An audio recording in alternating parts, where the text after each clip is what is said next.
자, 투데이 핫 이슈 인터뷰 시간입니다.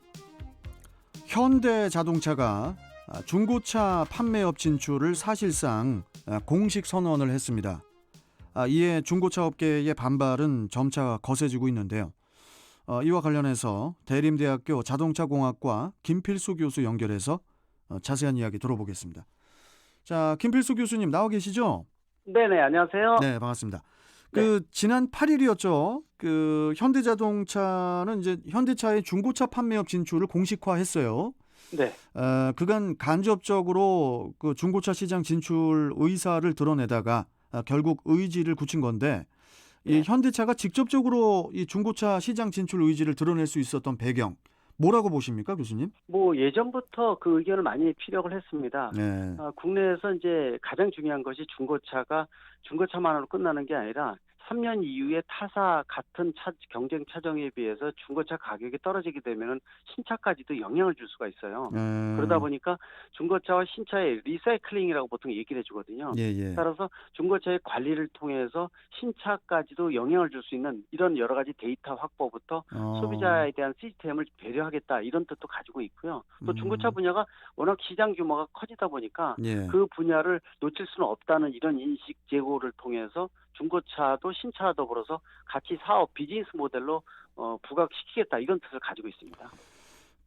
그간 그 중고차 시장은 2013년 그 중소기업 적합업종에 지정이 되면서 그 대기업 진출을 제한을 해 왔었는데, 그런데 이제 중소기업 적합업종 지정이 지난해 2월에 만료가 되면서 좀 어떻게 분위기가 어떻게 바뀐 건가요? 말씀하신 대로 이 중소기업 적합업종을 3년 두 번에 걸쳐서 6년 동안 대기업 진출을 못하게 만들었습니다. 그런데 네. 작년 말에 동반성장위원회에서 다시 생기업 지정에 대한 부분들 신청이 왔었는데 그 부분에 대해서 부적합 판정을 내리면서 결국은 대기업 진출의 이 진로를 열어주고 그 의견을 지금 중기부에다가 지금 제출한 상태고 최종적으로 중기부에서도 이미 이제 대기업 진출 여부에 대해서 발표를 해줘야 되는데 코로나 문제 여러 가지도 있겠지만 일단 좀 늦춰주는 부분들이 그 양쪽의 의견이 크게 대립되고 있거든요. 대기업이 들어오게 되면은 최소 딜러의 4만 명에서 10만 명의 일자리에 대한 부분들이 불확실해진다. 또 골목 상권에 대한 피해가 절실해질 것이다. 이런 여러 가지 의견을 피력하면서 중고차 업계에서는 반발을 하고 있고요. 대기업에서는 미국 등 다른 선진국에서도 대기업이 진출하고 있는데 당연히 진출해야 된다. 또 수입차 같은 경우에도 이미 다 들어와서 인증 중고차를 진행하고 있기 때문에 또 소비자를 배려하기 위한 의견도 피력하면서 네. 적극적으로 진출 의사를 피고 있고요. 그러다 보니까 중기부에서는 양쪽의 의견을 좀 조율을 하고 있는데 예. 아직 완전한 조율을 못하는 상태다 이렇게 볼 수가 있습니다. 그 자동차 이전 등록 건수, 그러니까 이제 쉽게 말해서 이제 중고차 매매를 뜻하는 말이지 않습니까? 그 지난해에 비해서 이제 자동차 이전 등록 건수는 얼마나 성장했는지 일단 좀 궁금하고, 또 네. 대기업들이 그냥 기업도 아니고 대기업들이 중고차 시장 진출에 관심을 보일 만한 수준인지 이 네. 부분도 좀 교수님 짚어주시죠.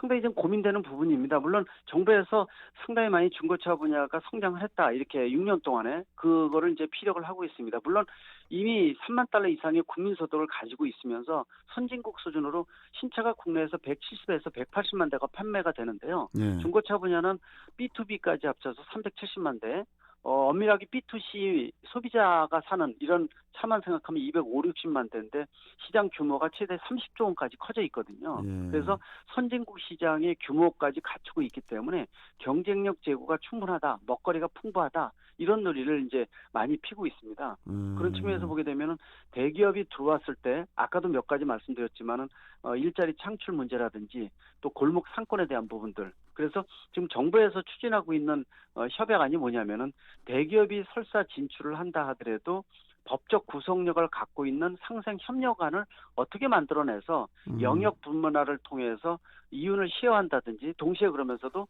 이 허위 미끼 매물 같은 기존의 중고차 문제를 없애주는 소비자 보호 시스템을 가동시키는지 이런 두 마리의 토끼를 잡기 위해서 노력하는 시점이 지금이 아닌가라는 측면에서 지금이 상당히 고민되는 시점이라고 볼 수가 있습니다.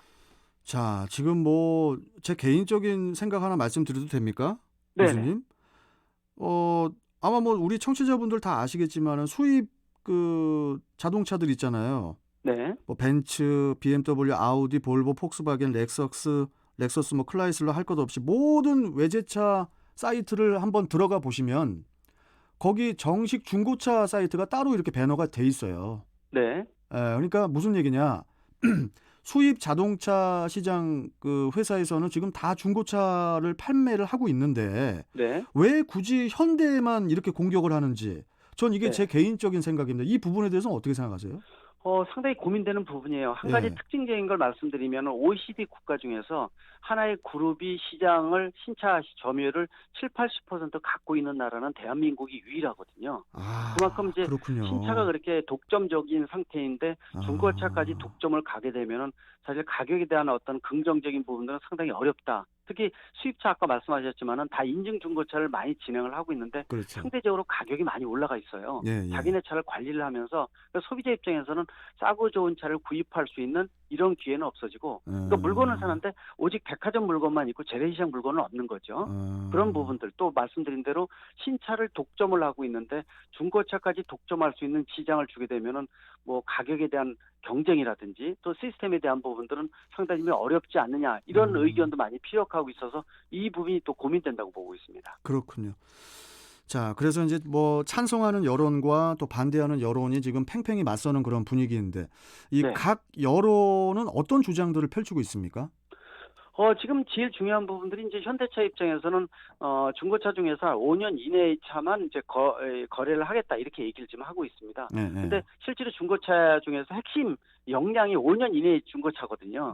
다시 말하면 음, 나머지 찌꺼기는 안 하겠다는 논리를 갖고 있으니까 그리고 정부에서는 그런 얘기를 합니다. 예, 예를 들어서 중고차 플랫폼 오픈 마켓이라 그래서 예.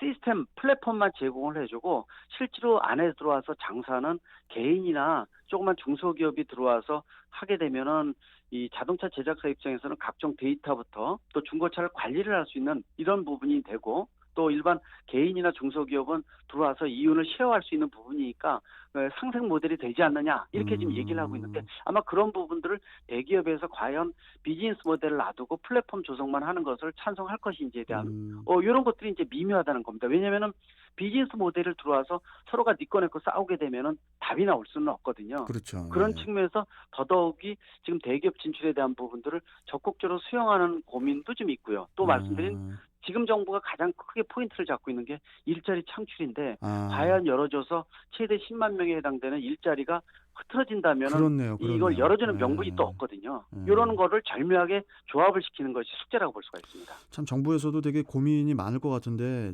좀 어떤 노력을 할 거라고 보십니까, 정부는?